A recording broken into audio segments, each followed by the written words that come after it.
Student कक्षा 10वीं विद्युत धारा एवं परिपथ चैप्टर स्टार्ट किए थे हमने। पिछली कक्षा में मैंने आपको बताया था कि पेज नंबर 79 में आपके विभिन्न प्रकार के मात्रक दिए हुए किससे किसको दर्शाया जाता है ना। जैसे मैंने यहाँ पर चित्र भी बनाया है, सेल को दर्शाते हैं। एक तरफ धनात्मक एक तरफ ऋण चिन्ह होता है, तो सेल के धनात्मक सिरे से हमेशा क्या किया जाता है, बैटरी को जोड़ा जाता है ना। और संयोजी तार कनेक्टर वायर लगे रहते हैं जो जोड़ने का काम करते हैं। फिर संधि तार होता है, दो तार के बीच से इसको जोड़ा जाता है। उसके बाद में बल्ब होता है, बल्ब का चिन्ह आपको दिया हुआ है। स्विच चालू कर जाती, कुंजी को चालू कर दिया जब दोनों को जोड़ दिया तब, और स्विच को बंद कर दिया जब दोनों को अलग कर दिया। उसी प्रकार बैटरी का चित्र है ना। इसमें भी दो संधि स्थल होते हैं, एक तरफ धनात्मक और दूसरा ऋणात्मक। फिर आपका प्रतिरोध के लिए दिया हुआ रेजिस्टेंस बॉक्स का चित्र। अमीटर के लिए दिया ए लिखा हुआ है, इसमें भी धनात्मक ऋणात्मक होता है। वोल्ट मीटर के लिए भी वी, एक तरफ धनात्मक दूसरी तरफ ऋणात्मक है।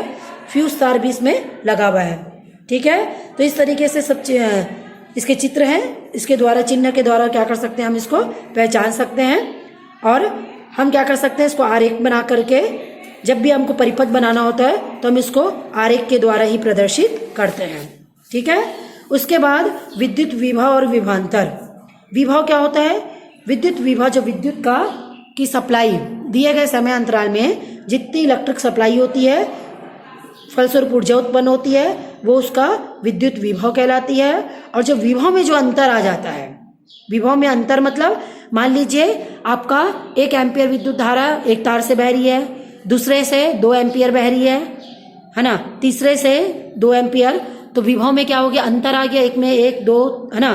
तो अलग अलग आवेश की विद्युत धारा जब बहती है तो उसमें कहते हैं विभवांतर, मतलब विभव में अंतर। फलस्वरूप ऊर्जा भी अलग अलग निकलेगी और फलस्वरूप हमको जो वोल्ट मीटर में मिलेगा बिजली, वो भी कम ज़्यादा मिलेगी, ठीक है। तो आवेशों का प्रवाह ही विद्युत धारा कहलाता है। और हमको विभवांतर नापने के लिए वोल्टेज का प्रयोग करते हैं। बैटरी और सेल भी एक प्रकार का वोल्टेज का ही स्रोत है, ठीक है। उसके बाद हम देख रहे हैं यहाँ पर एक तो फार्मूला मैंने लिखा है, इक्वल्स एफ अपॉन क्यू। तो इसमें विद्युत क्षेत्र की तीव्रता, एफिशिएंसी को शो करने के लिए ई का प्रयोग किया जाता है। ये एफ अपॉन क्यू होता है, एफ बल होता है, क्यू इसका आवेश होता है, ठीक है। और यदि विभव के रूप में नापें तो V equals W upon Q होता है। डब्ल्यू विभव विद्युत धारा होती है, वोल्ट मीटर से नापते हैं। क्यू किया गया कार्य और क्यू इसमें बहने वाला आवेश होता है, ठीक है। तो इस तरीके से हमने किया गया कार्य बटे आवेश को विद्युत विभव कहा। वोल्ट मीटर के धनात्मक सिरे में अमीटर की ही तरह सेल के धनात्मक सिरे से ऋणात्मक सिरे पर सेल के ऋणात्मक से समांतर क्रम में जोड़ा जाता है, ठीक है। याद रखिएगा, वोल्ट मीटर को हमेशा धनात्मक सिरे से, और जिस तरीके से अमीटर को भी धनात्मक सिरे से ही जोड़ा जाता है और इसके ऋणात्मक सिरे को इसके ऋणात्मक सिरे से ही जोड़ा जाता है, ठीक, श्रेणी क्रम में। तो यहाँ पर हमने देखा किस तरीके से विद्युत धारा होती है और किस तरीके से परिपथ हमने तैयार किया। अब यहाँ पर मैं आपको ओम का नियम बता रही हूँ, ओम्स लॉ।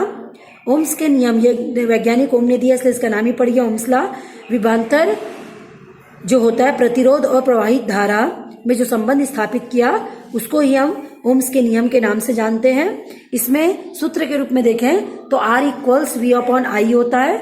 R इसका प्रतिरोध है, V विभवांतर है और I बहने वाली विद्युत धारा है। यदि विद्युत धारा आपको निकालना है तो ये V अपॉन R बन जाएगा, मतलब विद्युत धारा इक्वल्स उसका विभव अपॉन रेजिस्टेंस, ठीक है।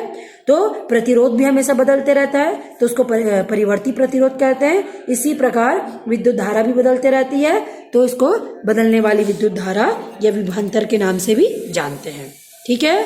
तो ओम्स को, प्रतिरोध को नापने के लिए हमेशा ओम का प्रयोग करते हैं, ठीक। अगली कक्षा में हम देखेंगे प्रतिरोध की चालकता और जो बनाते हैं परिपथ कैसे तैयार किया जाता है, इसके बारे में हम देखेंगे।